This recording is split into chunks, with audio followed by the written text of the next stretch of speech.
Hi, my name is Deb Oraz, and I want to talk to you a little bit about macronutrients today. So, this is a really important concept in healthy eating, and so this is the second part of my healthy eating series. We first start with talking a little bit about detoxification, and in this section, I want to talk about macronutrients. Few things we will talk about is balancing our meals and what this might look like. So, there's a lot of confusion around macronutrients, and I find that people think of carbohydrates, they think of bread or pasta.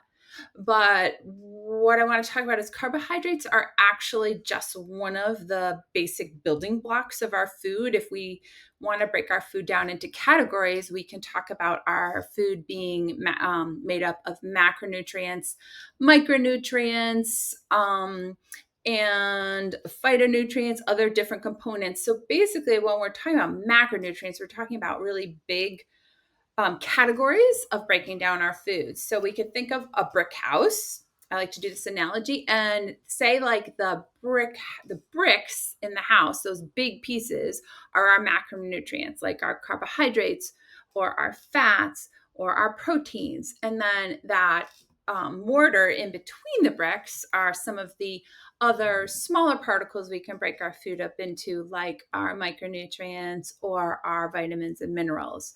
So, macronutrients are carbohydrates, fats, and proteins. Sometimes people will include water as a macronutrient, it's super important. But generally, we're talking about carbohydrates, fats, and proteins. And different percentages recommended by different organizations. I use flexible percentages in working with patients. Not every patient really needs the same distribution of macronutrients. For instance, if somebody's dealing with blood sugar regulation issues, or maybe is somebody in menopause, we want to reduce our carbohydrate percentages and increase our proteins. So, all of my food plans that we work on you with have a defined macronutrient ratio, but we may tweak it as we go. We're looking at how your body's reacting to these percentages, and we can see how you're acting in different lab tests. The US government breakdown is basically like this: higher in carbs, like 45 to 65% carbs, protein 10 to 35%, and fats 20 to 35%. What some of the ratios that I commonly use, like a standard distribution from the Institute for Functional Medicine, would be 45% carbs, 25% protein, and 30% fat. One of the ratios I typically start with actually is the middle one, which is just slightly lower in carbs: 40% carbs, 30 protein, and 30% healthy fats. If I'm working with somebody with like type 2 diabetes or blood sugar regulation issues, or maybe working with someone with menopausal weight loss resistance or insulin resistance, then I might go to that mild keto ratio. Um, let me just go back a second. One really important factor here is that carbs are not necessarily just breads or pasta. Carbs are also vegetables. So if we're going to look at what macronutrient distribution is in, say, an apple or say a pepper, or any kind of vegetable, squash, like it's going to be mostly carbs. So not all carbs are created equal. And so what I'm looking for when I'm working with patients is for those carb percentages to be mostly made up of vegetables rather than grain-based carbs.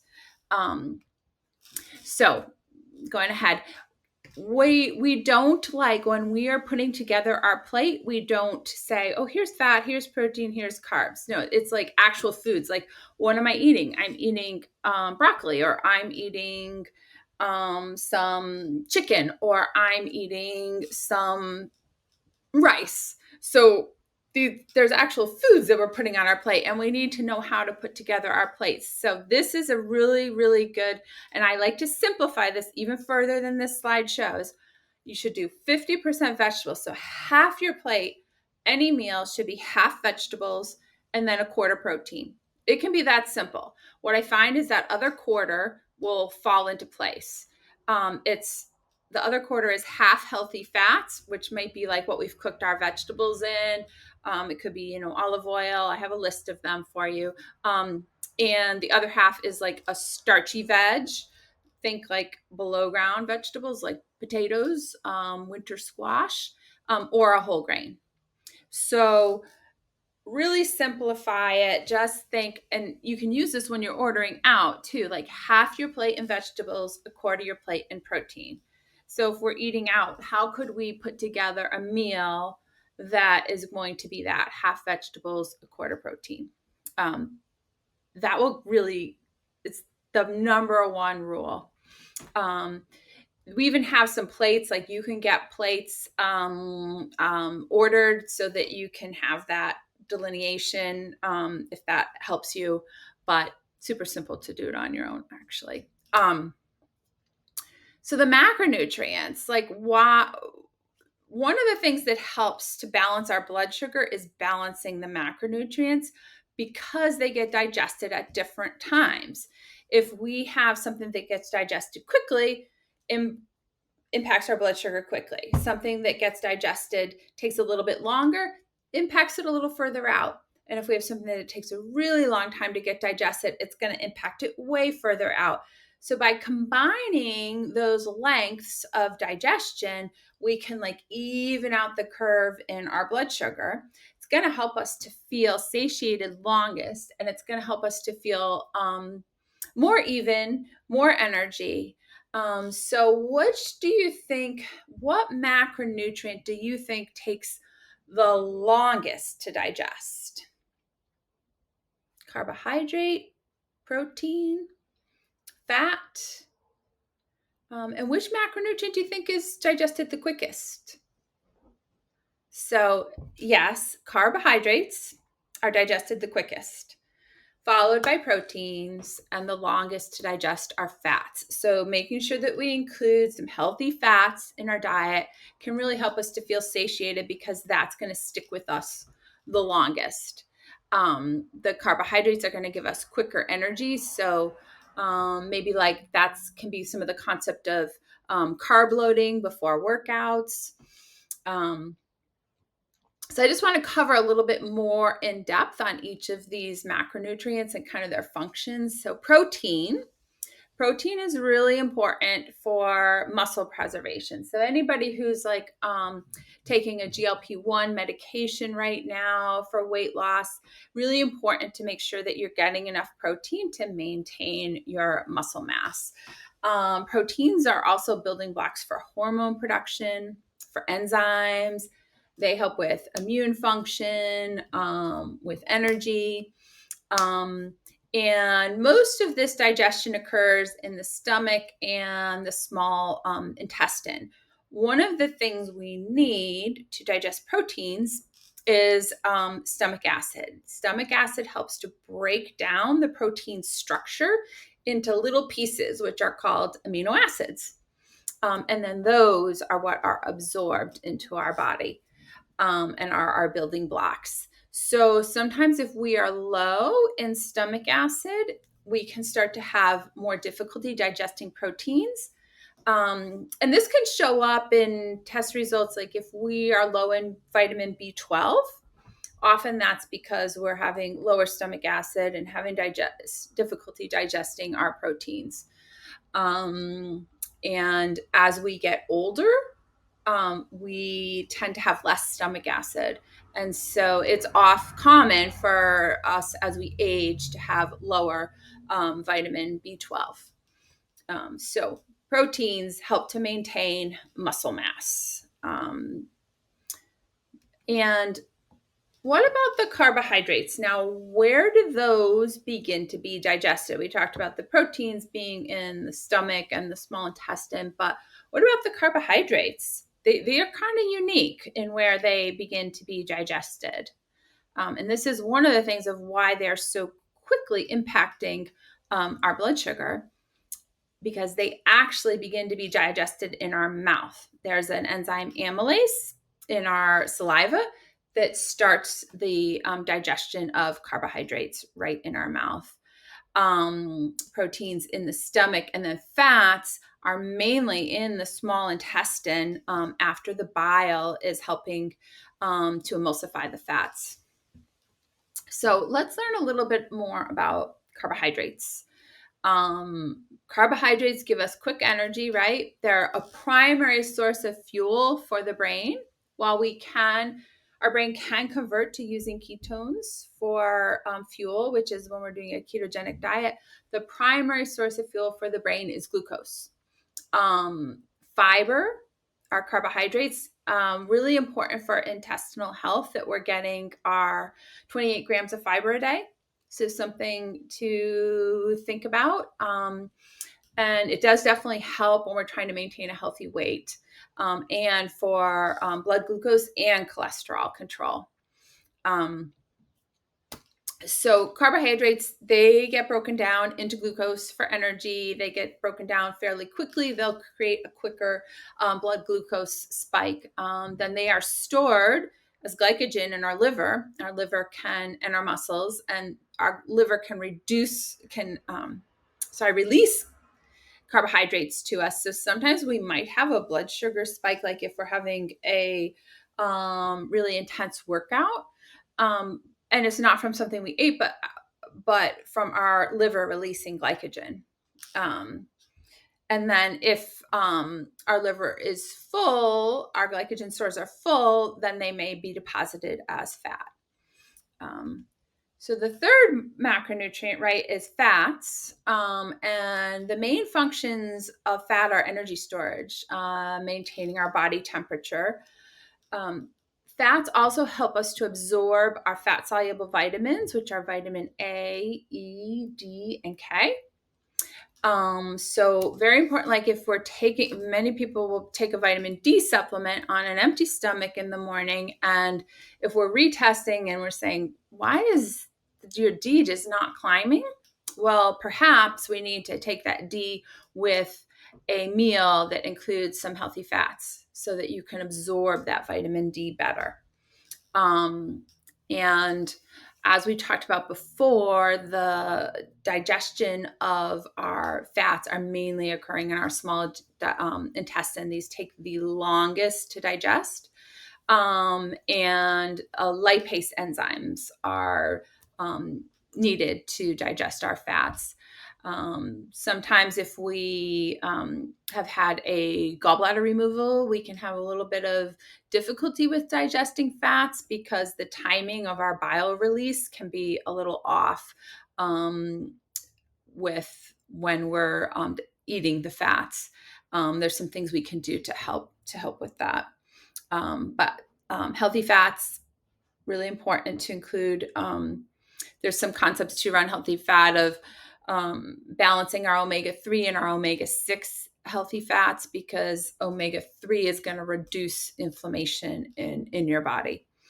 And all of the plans that I'm working on, my Institute for Functional Medicine plans, go over what these healthy fats are and how we can make sure to utilize those at the percentage that's going to be most beneficial for you.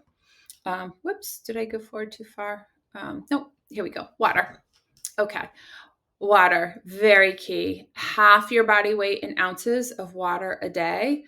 Can't say enough about how important this is. You really will feel more energy if you're getting enough water. We're going to prevent constipation. We're going to increase metabolism, prevent headaches. People I work with on are getting a lot of migraines. Just making sure that they're getting enough water can be hugely helpful. Of course, minimizing the risk of your UTIs and kidney stones. Can't say enough about water, and lots of different ways and ideas I have around helping you to make getting your water fun. So the water will help to reduce kidney stones. How much do studies say you need to have to avoid kidney stones. Nobody wants to have those. Well, studies show that 2 liters is needed to avoid kidney stones, that people who are having 2 liters of water a day just did not have the kidney stones. But I'd like usually recommending like half your body weight in ounces. And, typically if we're working on a weight loss, it might be up to 100 ounces of water a day. Good to just kind of check in and see where are you at with your water. Here's an example of some balanced meals. So salmon. Salmon is filled with omega-3s. So we could have salmon, 4 ounces of salmon. That's the quarter of our plate. And then maybe we have a salad with mixed veggies as half of our plate. Some cooked beans, and a little bit of olive oil salad dressing for healthy fats. For breakfast, maybe we have a couple of scrambled eggs with some sauteed kale, making an omelet out of that. Some olive oil for a healthy fat. We could have a small piece of Ezekiel bread. That's our grain, and then maybe like some berries. Berries are a great fruit for reducing, keeping blood sugar even as well, because there's a lot of fiber in them. So that's going to help to set us up for a day of getting our 28 grams of fiber. And smoothies, I'll help people kind of remake their smoothies. And a lot of times it's just adding in some greens to your smoothie, making sure you've got greens and protein. You can head on over to my blog. I wrote a blog on building a better smoothie. So take a look at that. And there's kind of different categories you can put together, and how to, build a smoothie that really is going to give you that health boost. And then I wanted to give you this. This is one of the Institute for Functional Medicine recipes. This is coconut chicken dal. Sometimes if you're like plant-based, I'll put in tofu instead of the chicken. Love this recipe, makes a lot of it. So it's a great batch cooking recipe. And then just to show you like what macronutrients come out of the recipe, I put the recipe into Chronometer, which is one of the sites I like using for macronutrient tracking. Also, if you are working with me, we can use my Practice Better system for macronutrient tracking. But you can see here, it comes out to, this is a little bit higher on the carbs, 51% carbs. You could probably put in extra chicken or extra tofu if you're looking for a lower carb percentage. 26% fats and 23% protein. So fun recipe to try. If you're working through this healthy eating series with me, this is week 2, and I kind of encourage you to decide what food group do you need to focus on. Like maybe you really feel like you need to get more protein, or maybe you feel like healthy fats has been challenging for you, or you want to focus on like the types of carbohydrates you're getting, like focusing on the vegetables. So decide on one of those food groups and make maybe a small change you want to work on. Like I know I had one patient today who's going to be putting spinach into her smoothie recipe to get more veggies. Or otherwise, maybe you want to track your macronutrients in one of the tracking software, either in my Practice Better system or your favorite tracking software, and see where you actually are coming in at, to know whether or not you need to make any tweaks. So this is kind of the quick version of macronutrients. If you have any questions, please contact me. Go ahead and send me a note through Practice Better, or send me an email or text. Any way you want to contact me, I'd love to answer your questions around macronutrients. It's a super important topic. And have fun with it. Enjoy it. And thanks for listening. Bye now.